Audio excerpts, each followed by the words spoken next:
There is a rather frustrating trend that continually happens year after year, especially around various gaming shows such as Summerfest and the Game Awards. The internet will be full of folks claiming that the game industry is bland now, that everything feels by the numbers and safe, and that we only ever get remakes or rehashed sequels to existing games. Yet every time something different is announced or released, it gets completely ignored and ends up selling poorly. Now, I may not be a smart man, but I can connect the dots. If unique games sell poorly, while established ideas sell boatloads, guess which one is going to get made more often? After diving into Exoprimal's open beta, I can't help but feel that I'm going to have to watch this happen again.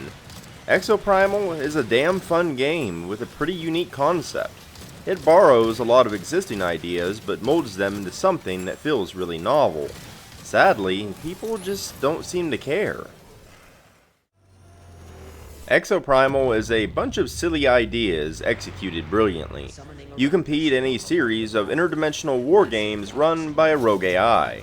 The war games themselves pit you against hordes of dinosaurs using high-tech exosuits. The story is, of course, outlandishly goofy, but that's fine. It simply serves as a foundational excuse to take on a T-Rex as Iron Man. Exoprimal borrows numerous aspects of other games and blends them into something entirely unique. That's also an utter joy to play. The 10 exosuits have unique roles and abilities like a hero shooter. However, the core gameplay involves battling hordes of dinosaurs, while the suits themselves control like a much more polished Anthem without the flight mechanics. The game is match-based, and you're competing against another team, but for most of the round, the conflict isn't direct. You're racing to complete objectives faster than the other team in order to gain a head start in the finale. However, you can be granted a Dominator that allows you to control a dinosaur and invade the other team in a way that's reminiscent of the Gambit mode in Destiny 2. In the finale, both teams are brought to the same map, and can battle directly while trying to complete the last objective.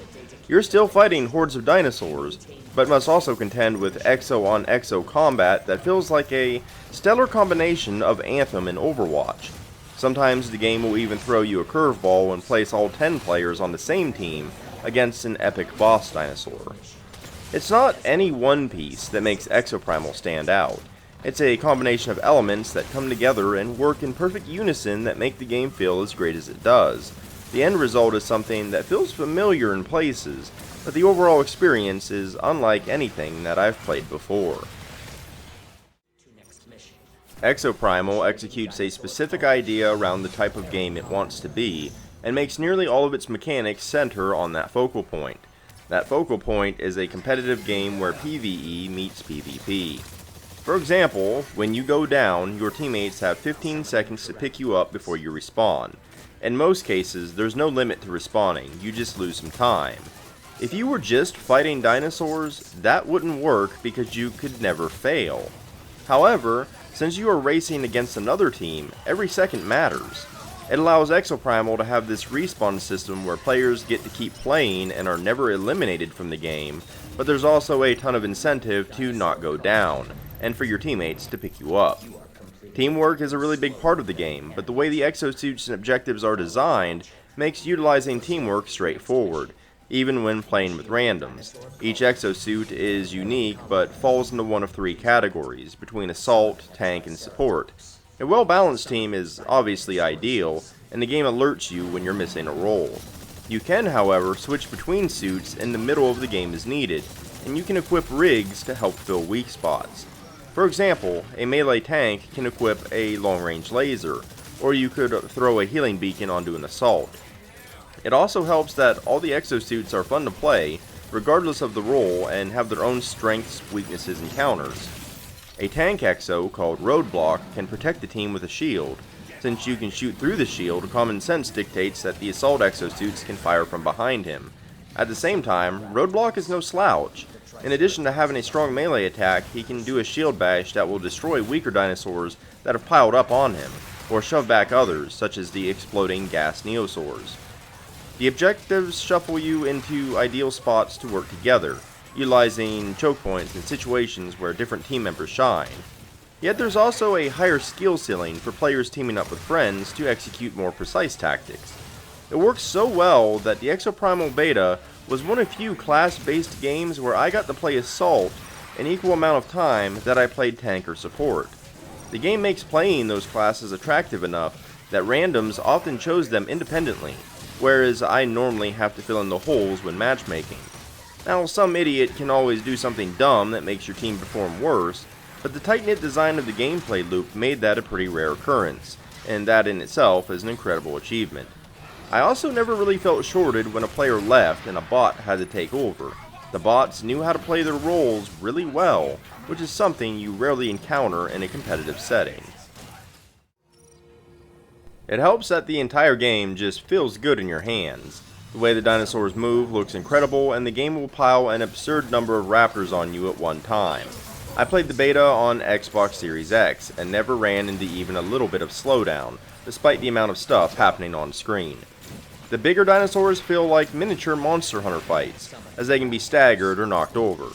There's also a lot of little small details I wouldn't have expected. Going back to Roadblock, you get a real physical sense of his shield. Smaller dinosaurs literally pile physically up against it, shoving you back as the exosuit digs his heels into the dirt. A charging Triceratops can temporarily get its horns stuck inside the shield, as the two struggle against each other. The competitive element mixed with the dinosaur hordes feels great. The exo on exo combat is excellent, and you get a real sense of which exosuits counter each other, and the types of tactics you can utilize just by playing. The balance actually seemed pretty great. Every second matters, so doing better than the other team during the lead up is important. At the same time, the game features some anti-snowball mechanisms that can let you turn a bad game around if you play well and play smart. Most of the matches I played were intense clinchers rather than complete blowouts. That might seem like it invalidates the PvE lead up, but in practice that's not true. You really do feel those effects in your victories and defeats. Each post-game loss is a flurry of what-ifs. We could have won if we did the objectives faster, or we would have won if we tackled the healer or used our dominator at this point, etc. The ability to lose a game without feeling hopeless at the loss is pretty impressive. It's just another victory notch on Exoprimal's tight gameplay design. I'm not without my own concerns about the game. Balance issues may crop up post-release, for example. I'm also worried that Capcom may break the game by shying away from their own vision. There has been a rather vocal part of the community that hates PvP altogether. Capcom has already made some concessions toward that crowd. Unfortunately, I think that's the wrong move. Exoprimal works precisely because it's designed with a specific vision, and altering it too far would be disastrous. While I get the desire to avoid PvP, the game won't have longevity without it. Not because the gameplay isn't compelling, but because the gameplay is designed to perform a specific trick in a specific way. Even in the beta, the game threw me into the 10-player team-up against the Neo T-Rex around 5 times. The first time was incredibly epic. The second time was still interesting. The third, fourth, and fifth times, I just wanted to get the mission done so I could go back to playing the real game. My biggest concern of them all, however, is whether or not I'll have people to play with a month after release. It's the type of game I could see myself playing for a really long time. I seriously can't wait to play with the module system in the full game, where you can customize the playstyle of individual exosuits, as well as the additional types of objectives the AI can customize each match with. If the game does well, I have no doubt the game will be supported with new exosuits, dinosaurs, and more, but no matter how great the game is, people just don't seem to care. There is almost no hype for Exoprimal. It's not a new Call of Duty, Assassin's Creed, or other established IP, so people just seem to be writing it off completely. That's disappointing, because I'm sure I'm still going to see complaint after complaint about the game industry releasing the same thing over and over. But you can't continue to snub your nose at the Midnight Suns, Shipbreakers, and Exoprimals of the world and expect anything different. At the end of the day, like it or not, the game industry is a business. Money decides what games get made. I'm worried that Exoprimal will be another notch on the list of games that die too soon, and not because it actually does anything wrong, but simply because it's not a clone of every other popular game. Who knows though, being a day one Game Pass release might help this awesome dinosaur avoid extinction. If you enjoyed this video or found it informative, consider liking and subscribing.